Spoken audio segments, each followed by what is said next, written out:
ప్రభువైనటువంటి యేసుక్రీస్తు నామమున మీ అందరికీ కూడా నా హృదయపూర్వకమైనటువంటి నిండు వందనాలు తెలియజేస్తూ ఉన్నాను. ఈరోజు పరిశుద్ధ పునరుద్ధాన ఆరాధన కుడికలో దేవుడు మనతో మాట్లాడబోతుండగా చిన్న ప్రార్థన చేద్దాం.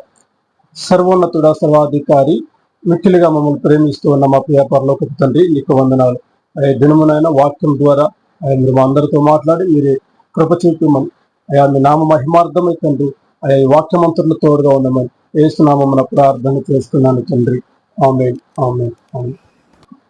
చూడండి, దేవుడు ఈ దినము ప్రార్థన జీవితం గురించి ఆయన స్పష్టంగా మాట్లాడబోతున్నాడు. అంటే దేవునిలో మన ప్రార్థన జీవితం ఎలాగునా ఉంది, దేవునిలో మనం ప్రార్థించేటువంటి మన ఆలోచన విధానం ఎలా ఉంది, ప్రార్థన ఎలాగో చేస్తూ ఉన్నాం, అంటే ప్రార్థన జీవితం ఉన్నదా, ప్రార్థన చేయగలుగుతున్నామా, ప్రార్థన చేసే విధానముగా మనం ప్రార్థన చేస్తున్నామా లేదా మన ఇష్టానుసారముగా ప్రార్థన చేస్తున్నామా. దేవునికి మహిమ కలుగును గాక. దేవునికి మనం ప్రార్థన ఎలా చేస్తున్నాం అంటే మన సమస్యను బట్టి ఏదో చేయాలి కదా, మరి నా సమస్య పోవాలి కదా, అంటే నేను ప్రార్థన చేస్తే నా సమస్య పోతుంది తర్వాత చూద్దాంలే అనే ధోరణితో చేస్తున్నారా, లేదంటే మొక్కుబడిగా ప్రార్థన చేయాలి కదా అనే ఒక మొక్కుబడితో ప్రార్థన చేస్తున్నారా, లేదా నిజమైనటువంటి విశ్వాసము కలిగినటువంటి ప్రార్థన జీవితము మరి మీలో ఉన్నదా. దేవునికి మహిమ కలుగునుగా.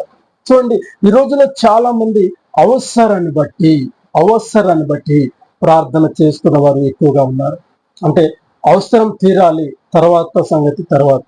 అంటే ప్రార్థన అనేది నా జీవితాన్ని మారుస్తుంది కదా, ప్రార్థనతో నా జీవితం మార్చబడుతుంది కదా, దేవుడు రాకడ పర్యాంతం వరకు ప్రార్థనతో, దేవుని యొక్క వాక్యంతో, అలాగే ప్రార్థనతో నా జీవితాన్ని సరిచేసుకుంటాను కదా, ఉదయకాలమున దేవుని సన్నిధానమును మోకరించి నేను ప్రార్థన చేయాలి కదా అన్న ధోరణి చాలా మందిలో మరి అది కనుమరుగుగా ఉంది.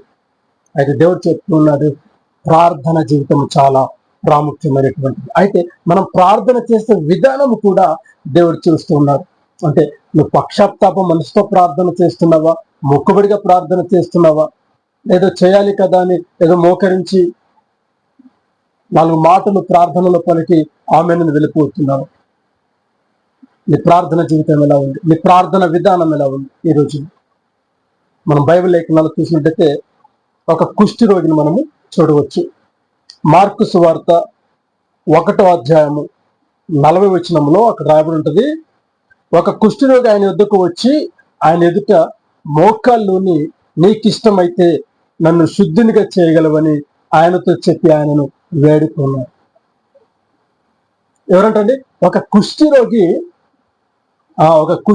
దేవుని యొద్దకు వచ్చి ఆయన ఎదుట మోకాళ్ళేసి మోకాళ్ళ మీద ఉండి కన్నీరు కాడుస్తూ, అయ్యా నీకిష్టమైతే, ఏమన్నాడండి, నీకిష్టమైతే నన్ను శుద్ధినిగా చేయగలవు అని దేవుణ్ణి వేడుకొంటున్నాడు, బ్రతిమాడుకొంటున్నాడు. ప్రభువా నీకు ఇష్టమైతే నన్ను శుద్ధినిగా చేయ, అయ్యా నేను కుష్టి రోగం కలిగినటువంటి వాడు తండ్రి, అయ్యా నీకు ఇష్టమైతే నన్ను శుద్ధినిగా చేయి అని దేవుడి దగ్గర ప్రాధేయపడుతున్నాడు, పక్షాత్తాప పడుతున్నాడు, మోకాళ్ళు వేసాడు, కన్నీరు కారుస్తూ.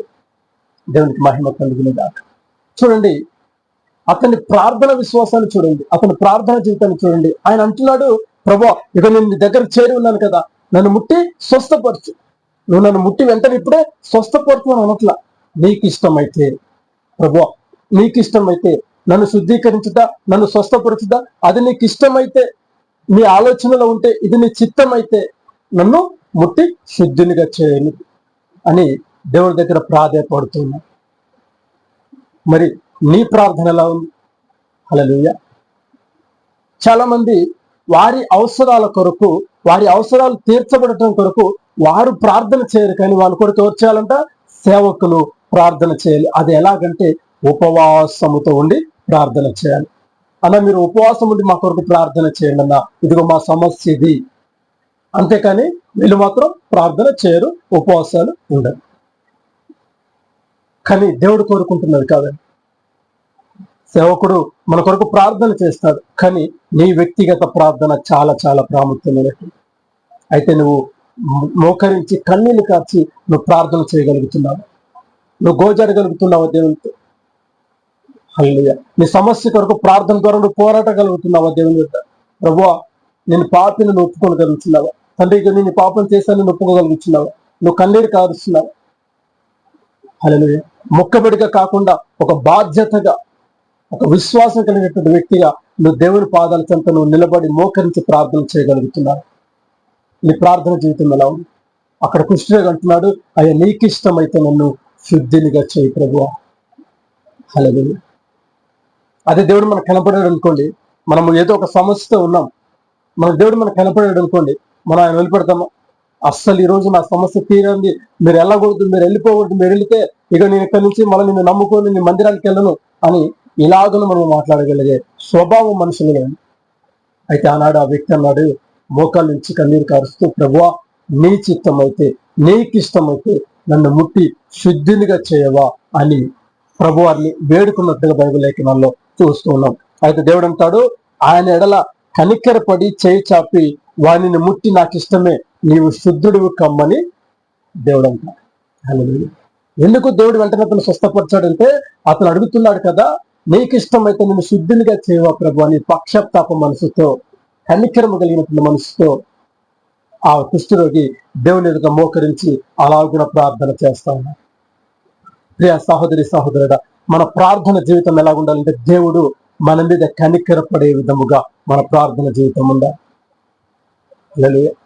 నువ్వు ఉపవాసం ఉండి 10 రోజులు కాదు, 20 రోజులు ప్రార్థన చేయడం ముఖ్యం కాదు, కానీ నువ్వు ప్రార్థనలో ఉన్నప్పుడు, నువ్వు ప్రార్థన చేస్తున్నప్పుడు దేవుని యొక్క కనికరమైన మహా కనికరము నీ మీదికి రావాలి. హల్లెలూయా. దేవునికి మహిమ కలుగును గాక. ప్రార్థన ద్వారా నీ సమస్యలు నువ్వు జయించగలగాలి. ప్రార్థన ద్వారా నీకున్నటువంటి మరి అనారోగ్యమని నువ్వు జయించగలగాలి. ప్రార్థన ద్వారా నీకున్నటువంటి సమస్యను నువ్వు జయించగలగాలి. హల్లెలూయా. ఎందుకో తెలుసా, ఆయన అంటాడు, నీకు ఆవజ్ఞంత విశ్వాసం ఉన్న ఈ బండను ఎక్కడి నుంచి వెళ్ళి అక్కడ పడిపోతుంటే అది పడిపోతుందంట. అంతటి ప్రార్థన అభిషేకించే దేవుడు మనల్ని అభిషేకిస్తున్నారు. హల్లెలూయా. అలాంటి దేవుడు ఏదైతే చేస్తాడో ఆయన నామమును మనం ప్రార్థించినప్పుడు అటువంటి కార్యాలు మీరు చేయగలరు అంటున్నారు, కానీ అంతటి విశ్వాసాన్ని చూపించడంలో ఏమవుతున్నాం? విఫలమైపోతా ఉన్నాం. దేవునికి మహిమ కలిగి. చూడండి, విఫలం కాకూడదు. ప్రార్థించడంలో మనం ఎలా ఉండాలంటే, శక్తిమంతులముగా దేవుని యొక్క అభిషేకంను పొందుకున్న వారముగా మనం ఉండాలి. అంటే మన జీవితంలో ప్రార్థన అనేది ప్రాముఖ్యముగా ఉండాలి. ప్రార్థన జీవితం అనేది చాలా చాలా ప్రాముఖ్యంగా ఉండాలి. ఎప్పుడైతే అతి ప్రాముఖ్యమైనటువంటి జీవితాన్ని మనం అనుసరిస్తామో మన ప్రార్థనలో మనకి ఏం కలుగుతుందండి? విజయము కలుగుతుంది. దేవునికి మహిమ కలుగుతుంది కాక. ప్రార్థనలో మనకు విజయం కలుగుతుంది, ఓడిపోం ఎక్కడ. అయితే పక్షపాత హృదయంతో ప్రార్థించే మనసు మనకు ఉండాలి. ఈరోజు దేవుడు అది చెప్తున్నాడు. పక్షపాతం హృదయంతో నువ్వు ప్రార్థన చేయగలుగుతున్నావా? దేవుని యొక్క కనికరం ఎనిమిదికి వచ్చేలాగా నువ్వు ప్రార్థన చేయగలుగుతున్నావా?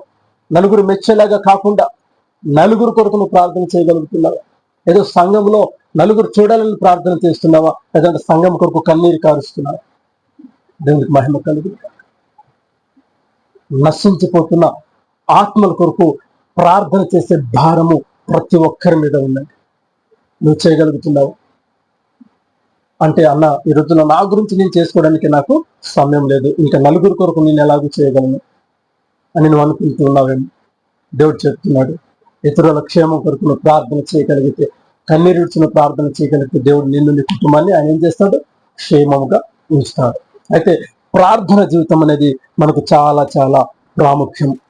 అయితే ఇక్కడ చూడండి, మనం ఇంకొక వాక్య లేఖనాలు మనం చదివినట్లయితే లూకా సువార్త 18వ అధ్యాయము 11వ వచనంలో రాయబడి ఉంటుంది. అయితే సుంకరి దూరముగా నిలవబడి ఆకాశము వైపు కన్నులెత్తుటకు ధైర్యము చాలక రొమ్ము కొట్టుకొనుచు, దేవా పాపినైన నన్ను కరుణించుము అని పలికెను. ఇక్కడ దేవుడు చూపిస్తున్నాడంటే, సుంకరిని దేవుడు చూపిస్తున్నాడు. ఆయన దేవుని మందిరం దగ్గరికి వెళ్ళి, ఆయన మందిరంలోనికి వెళ్ళలేక బయట నిలబడి ఆకాశం వైపు కన్నులెత్తి మరి ప్రభుని చూడటానికి కూడా తనకు ధైర్యం చాలక తన రొమ్మును బాదుకుంటూ, అయా నేను పాపిని నన్ను కరుణించుము, నేను పాపిని నన్ను కరుణించుమని రొమ్ము కొట్టుకుంటూ ప్రార్థన చేస్తా ఉన్నాను.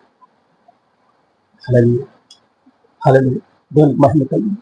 చూడండి, అంటే దేవుని కనికరాన్ని పొందుకుంటూ ఉన్నాను. నేను పాపిని అని ఆయన వైపు చూడలేక పక్షతాపడుతున్నాడు. ప్రభువా, నేను నీ వైపు చూడలేను, నాయన నీ వైపు నేను చూడలేను, నీ మందిరంలో నేను అడుగు పెట్టలేను, యేసయ్యా అని నా నోటి నుంచి పలకటానికి కూడా నాకు అర్హత లేని వాడను ప్రభువా, అయ్యా నన్ను కరుణిస్తావా, ఈ పాపిని నన్ను క్షమిస్తావా అని తన హృదయాన్ని కొట్టుకుంటూ, రొమ్మును కొట్టుకుంటూ ఆయన కన్నీరు కారుస్తూ సుంకరి ప్రార్థన చేస్తా ఉన్నాడు. రే సహోదరి సహోదరుడా, ఏదో ఫ్యాషన్ గా ప్రార్థన చేయటం కాదు, ఏదో ఫ్యాషన్ గా ప్రార్థన చేయటం కాదు, మొక్కుబడిగా ప్రార్థన చేయటం కాదు. దేవుని నామమున మనం ప్రార్థన చేసినప్పుడు మనకు విజయము కలగాలి, మన కుటుంబంలో నెమ్మది ఉండాలి, మన ఆత్మ జీవితంలో నెమ్మది ఉండాలి. మన ఆత్మ జీవితం పడిపోకూడదంటే నీ జీవితంలో ప్రార్థన జీవితం ఉండాలి. ప్రార్థన బలిపీఠం, ప్రార్థన మనస్సము మన కుటుంబాలలో ఉండాలి. ఎప్పుడైతే ప్రార్థన అనేది మన జీవితాన్ని మారుస్తుంది, హల్లెలూయా, వాక్యం ద్వారా మన జీవితం కట్టబడుతుంది, ప్రార్థన ద్వారా మన ఆలోచనలు మారుతాయి, మన జీవితం కట్టబడుతుంది. దేవునికి మహిమ కలుగునుగా. ప్రార్థన జీవితం లేకపోతే దేవునితో మనము సహవాసం చేయం. హల్లెలూయా. ఎవరన్నా మన దగ్గరకు వచ్చాయా, నా కొరకు చిన్న ప్రార్థన చేయ అంటే నువ్వు చేయగలిగేటువంటి స్థితిలో నువ్వు ఉండాలి. అంతటి అభిషేకాన్ని నువ్వు పొందుకోవాలి. ప్రభువా, ప్రార్థన అభిషేకం నాకు దయచేవా యేసయ్యా. హల్లెలూయా. బైబిల్ లేఖనాలు చూసినప్పుడు అనేకులు దేవుని నామమున ప్రార్థన చేశారు, దయాలను వెళ్ళగొట్టారు, అద్భుత కార్యాలు చేశారు. ఇది ఎలాగ జరిగిందా అంటే వారు విశ్వాసంతో ప్రార్థన చేశారు. అందుకే దేవుడు అంటాడు, ఆవగించేంత విశ్వాసం ఉంటే చాలు మీ జీవితానికి. మరటి విశ్వాసం మరి మీలో ఉందా? అతి విశ్వాసంతో ప్రార్థన చేయగలుగుతారా? ఇది నాకు ఒక ప్రార్థన జీవితం నాకుంది అని నీ ఆత్మ నీలో సంతోషిస్తుందా? నువ్వు ప్రార్థన ఎలాగ చేస్తున్నావు అనేది ఈ పాటికి నీకు అర్థమైపోతూ ఉంటుంది. ఏదో మొక్కుబడిగా ప్రార్థన చేస్తున్నావా, ఏదో 5-10 నిమిషాలు ప్రార్థన చేస్తున్నావా, ఏదో చేయాలి కదా అని చేస్తున్నావా, లేదా పక్షాతాప హృదయంతో విశ్వాసంతో నువ్వు ప్రార్థన చేస్తున్నావా? దేవుళ్ళ లేఖనాలు అంటారు, విసుగక నిత్యము ప్రార్థించవలని. ప్రార్థించడంలో మనం ఎక్కడ కూడా విసిగిపోకూడదండి. ప్రార్థించడం ఎక్కడ మనము విసిగిపోకూడదు. ఇతరుల క్షేమం కొరకు ప్రార్థించే మనస్సు, అతి ఆలోచన మనలో ఎప్పటికైనా ఉండాలి. అలా ఏదో మన కోసం, మన కుటుంబం కోసం కాదు, ఇతరుల క్షేమం కొరకు, సంఘ క్షేమం కొరకు మనము ప్రార్థించే వారముగా ఉండాలి.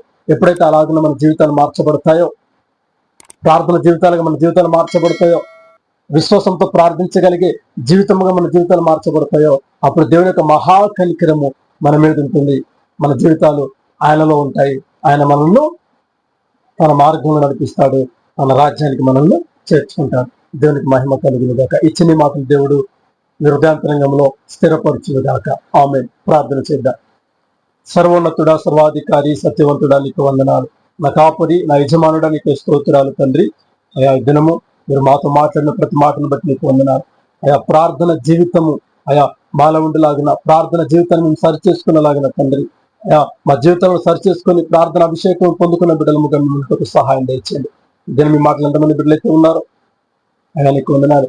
అయా పక్షాతాప హృదయంతో ప్రార్థించే మనసును ప్రతి బిడ్డకు దయచేయండి. అయా నీకు వందనాలు తండ్రి. మీరే సహాయం చేయమని ప్రార్థన చేస్తున్నా. ఆనాడు కుష్ఠరోగైతే నీకు ఇష్టమైతే నేను ముట్టి శుద్ధినిగా చేయమని వేడుకున్నాడు అయ్యా.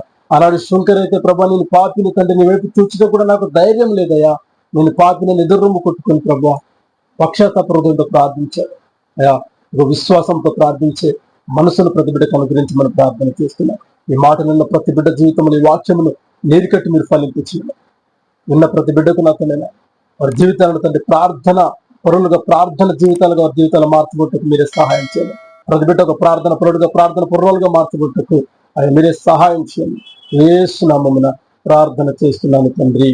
ఆమేన్, ఆమేన్, ఆమేన్. దేవునికి మహిమ కలుగును గాక. God bless you all. నందు ప్రియులకు నా యొక్క హృదయపూర్వకమైనటువంటి నిండు వందనాలు. ఈ వీడియో చూస్తున్న ప్రతి ఒక్కరూ కూడా ఈ యొక్క ఛానల్ను లైక్ చేయండి, అలాగే ప్రతి ఒక్కరికి షేర్ చేయండి. తర్వాత ఈ ఛానల్ను తప్పకుండా సబ్స్క్రైబ్ చేసుకోండి. దేవుడు మీకు తోడై ఉండును గాక. God bless you all.